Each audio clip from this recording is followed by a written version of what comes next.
casual sex, mommy. Don't be kissing me on the forehead. Don't be trying to watch Netflix with me right after, because you know we gotta do what we move.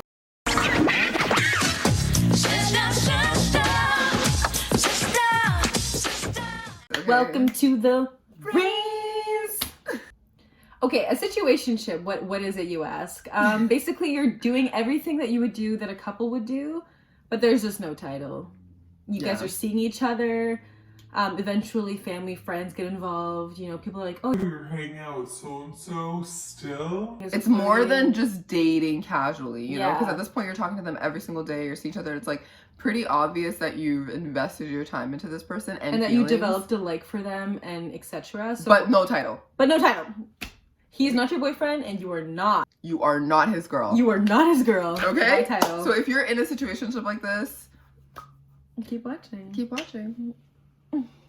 I've noticed in situationships that there's phases, right? So there's like that first phase of like, first of all, it depends how you guys meet, right? So if you meet online versus meeting through like mutual Tinder, friends, whatever. Yeah. So once you meet online, it's super fresh, like it's exciting. You don't know anything about this person, they don't know anything about you. It's like a fresh slate, you know, you're getting to know each other and everything's working out. You guys have good banter, you know, like everything's great. A little bit of flirting, you know, like being cute together, like cuddling, doing all this cute shit, like going to the movies, like he pays, you pay, you both pay, like all this cute stuff. You guys are talking every day, texting every day. That's the honeymoon phase, okay? You're on a high. You're on a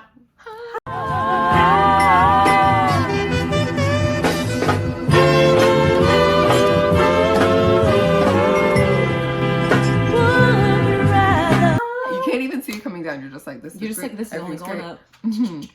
So, and at this point, you guys are also kind of like meeting each other's friends, maybe family. Like things are getting pretty like you would serious, but there's still no title. I'm still your girl.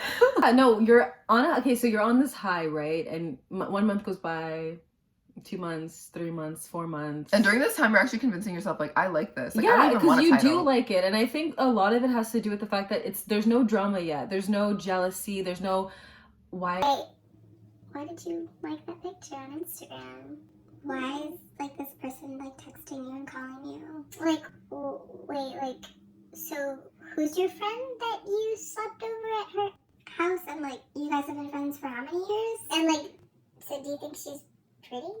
Like all that stuff that you can deal with when you guys are actually boyfriend and girlfriend. You guys can work because you know that because you know what it is, and like, it's serious. There's you guys are, clear boundaries and lines, right? Yeah. When you're in this weird situationship, it's like you guys didn't talk about any boundaries because there are none. Yeah, you're literally. It's a free for all. It's literally a free for all, and the beginning of that again, it's super fun. But then when you start to realize like this is a free for all, and then once your emotions start to get invested, you start to like them. You met everyone. You think that you kind of have an in. But then when those things start to happen, you're like, do I have the right to be jealous? Yeah. Do I have the right to feel this way or whatever? And then you start to kind of feel crazy and paranoid and whatever the case might be. Then what happens is you get this gut feeling, you know, that feeling where you want to have that conversation. Like, what are we? Like, where do you see me in like the next 2 years? Like, what do you like?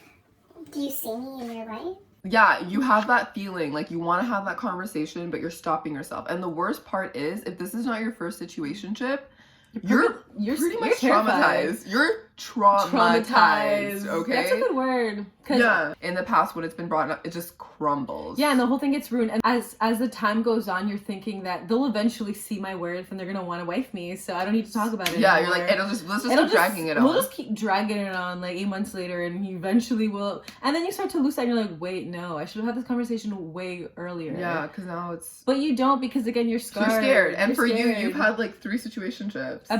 Yeah. Like, so we're gonna talk about those situations. It's gonna be a mini story time. Let's get into it. So we're gonna talk about boy number 1. His name is gonna be Bobby. All right, so Bobby and we met through social media. You know, it was cute, fun, and fresh. I was like pretty attracted to him. He was attractive, you know. We went into it knowing like we're not looking for anything serious. We were just like casually seeing each other, and I was actually happy with that. Like, I genuinely was happy with that. I don't even want a relationship. I was like, I am not about to give my whole soul to someone again so they can take my heart. But my heart is like kind of stitched on right now, so I'm not trying to do all that. But yeah, so we hung out and then we started working together. That's kind of when it all started going downhill.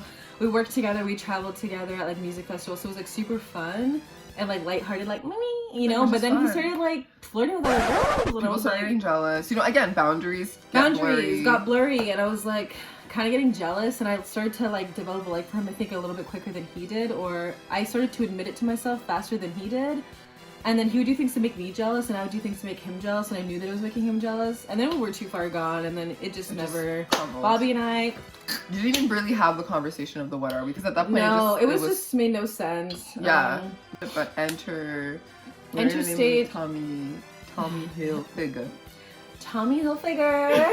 Aw, Tommy. Okay, so Tommy Hilfiger. This one was hard. This one was more of a heartbreak, I will say, because I think that it was the only person that I saw myself with officially long term other than my ex.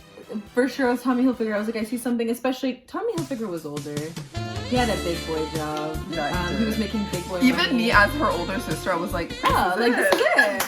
And you know, I used to travel from his location to Montreal, so from Toronto, almost a like 6.5 hour drive with like stops and gas and food. Whatever. So obviously he likes her. So it's like, you obviously like me. This was the following week of that we met. So it's like, you know, I'm thinking like, damn, like I must have made an impression. Because he's coming to see Leonie. So I was like, okay, you know, we're seeing each other consistently, blah, blah, blah. Then he leaves for work. He's in Kuwait. I'm just going to say it. I don't care. He was in Kuwait. And we're talking long distance. You know, there's obviously time difference. He's in the freaking desert. He's in the middle of nowhere. And he's still making time for me because, like, you know, he likes me, right? He comes back to Montreal. I literally hop on a bus. I'm like, I'm going to go get my man. I was so excited. I remember you. And I thought to myself, like, yeah, this is going to be, like, the official, like, you know, you wrote it out with me while I was in Kuwait, so like we're gonna be have that conversation officially. Yeah. And then he said, "Wait for it." Oh, I remember. Oh, wait for it. He says, I'm not that young, but I'm young in my career." And I said, "What does that mean? What does that mean for me? What does that mean for me?" And then for us, I said, "What does that mean for us?" And he goes, you know, like, you know, if I end up going to Germany, like, you go come to Germany with me? And I was like, yeah? Yes. So that definitely fucked with my soul because I was so confused. It took everyone by surprise. Yeah, you know when there's red flags? There was none. He was red flags appeared at that trip. Literally, that trip. Had the conversation. I was so confused. And that actually, like, hurt your heart a little bit, right? Like, honestly, I would say for sure that was a heartbreak. Yeah.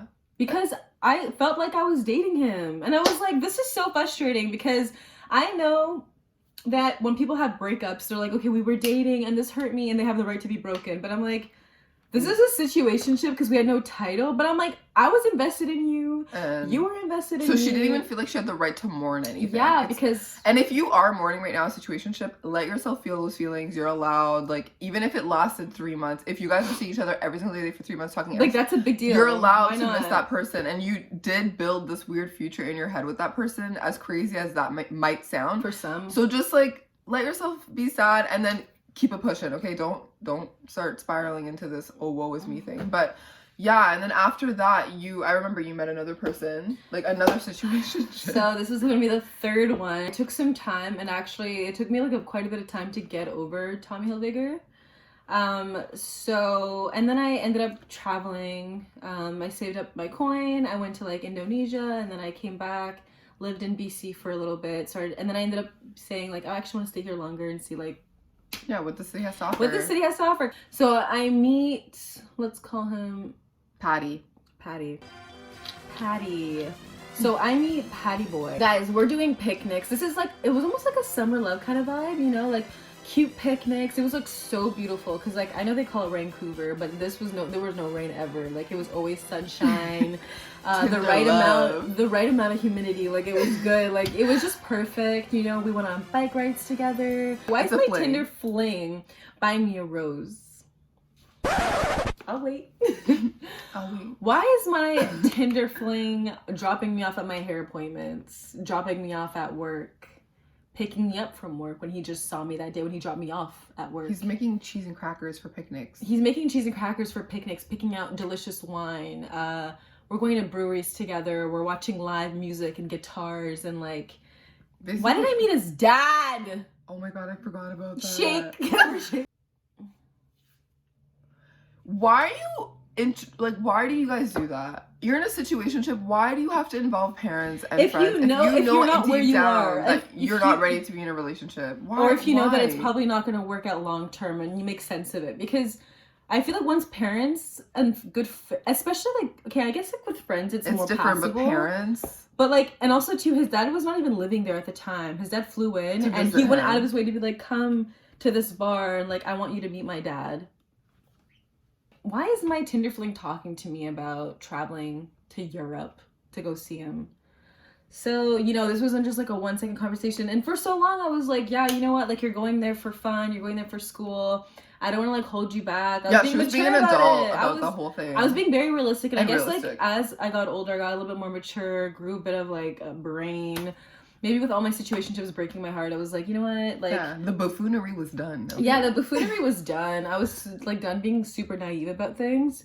And I was like, you are going to Europe for school. Like, live your life. Live your life. Like, Don't- have fun. yeah. Don't involve me in it. You know, if we see each other again, let it be that. This was like a really cute experience. Yeah. And he was the one super persistent on like, Just come. Lights are super cheap now. FaceTiming me, So asking she me, did asking go. me. So then I went because I'm like, well, even if we don't end up being like this, you know, It's it's still still an Europe. experience. Like, who doesn't And want you to didn't go go for the Europe? whole time. She just went for like, I think like 2 weeks. Yeah, I Maybe only a went little for longer. 2 weeks, and obviously he was there for like months and months at a time. So Mhm. of course, like my heart was like a little hopeful, like, oh, like we might actually like, you know. And then long story short, I It left. crumbled. It kind of crumbled. Came back. We spoke maybe once, and then that was it. So that wasn't Did really apologize, but it was weird. It was a weird apology, like while he was like high and drunk, and I was like, Because you know guys who can only open up when they're high or drunk. oh, Oh, how cute. so cute. A man who can't express himself Without being intoxicated. or having drugs in his system. Look, like, if you're wondering when you want to have that conversation, like when you want to bring this up, The answer is the day Day before before yesterday. yesterday. Okay, I'm telling you, you need to have that conversation. First of all, be honest with yourself. Have a little self-reflection moment, even if that's like 5 minutes of journaling and like, wait a second, to reevaluate what you want, and then bring that to your partner and let them know where your head's at. And then if they respond something like, Well, I don't want that. or I'm not sure, Then or they're not giving you any clear wipe answers, your hands with them, because you just move on. I'm tired of having women or men even try to change. the other person, like, it's not gonna Yeah. happen. And you know what, if you let them go and they come back, Then then so that- be yeah, it. if you let them go and they never come back, they But were also not meant don't to be there. change your standards to fit theirs because you want to keep pursuing them and kind of in your head think that you might be able to change them, because women, especially from what I know, we tend to do that. Like, we think we can Even change men. subconsciously, like, so I've noticed a lot of the times, like, you don't even realize you're trying to do it until you reevaluate the relationship, maybe at the end or somewhere in the middle, and you're like, wait a second, like, what am I doing? Because even I've seen men do it too, but honestly, if someone says they want A and B, Mhm. that's what they want, and if they never change it, they're not going To change be fair, it. like they told you in the beginning, so you can't really be upset. But honestly, sometimes that's questionable because the guy's doing the most, or Yeah, the girl like- is doing the most. And honestly, And if this is just casual sex, by the way, can I say that? What's his name, Bobby? If this is just casual sex, Bobby, don't be kissing me on the forehead. Don't be trying to watch Netflix with me right after, because, you know, we gotta do what we move. Like, why are you kissing me on my forehead? forehead kisses are reserved for girlfriends and boyfriends. Like, no cheek kisses are necessary. No buying things are necessary. Just Like, stop. don't buy me chocolates on a special day. Like, for because this shit. is starting to get confusing. I'm Bobby. sorry. Mhm. Bobby kissed you on the forehead? Yes, and I'm like, Forehead kisses are so Yeah, like, cute. why are you Why doing all kissing my that? third eye? there's a lot happening here. But yeah, and now like, you're if- making me feel like I'm crazy for liking Even you. mentioning something, you're in the situationship and you don't want to be in it, or you want something more, talk about it. If they don't want anything to do with you, get out. Literally, because there are too many people in the world for you to be settling. And there's someone out there that wants to wife you up, that wants to hubby you up. Who's ready. So who's ready and who's like willing to, you know, work on themselves and like, work on the relationship and all that stuff. there's and do all someone this out there stuff. that wants Yeah. to do that for you. So don't settle for someone just because, you know, you You built guys- a chemistry and you guys are fucking and you love his dad. Like, okay, and you'll love the next guy's dad. And you'll have great sex with the next guy too. And it'll Or be even girl. better. Yeah. Or girl. And it'll be even better because it'll be mutual and you guys will both have a like for each other and respect for each other to want to pursue something more serious. So, yeah, that's the end. That's the end of that. I got super like passionate. I get it, honestly. Especially with my own experience, I think like it gets a little bit upsetting. And tiring. And it gets tiring, like, okay, there's nothing wrong with me. I have a great personality, you know, I'm beautiful inside and out, and I have a lot to offer. So what is So, this? what? What, Bobby, what? Patty! Patty, what? Ugh, Patty, he's a whole other story, but he's a whole other video in its own. So yeah, thank you guys so much for listening. If you got this far into the video, we really appreciate it. And just like, Don't settle. don't When do you settle. bring up the conversation? Or yesterday? The day before yesterday. Okay. You should have brought this up yesterday, sis. Peace out, What are you doing? Okay. Bye guys. See you next time.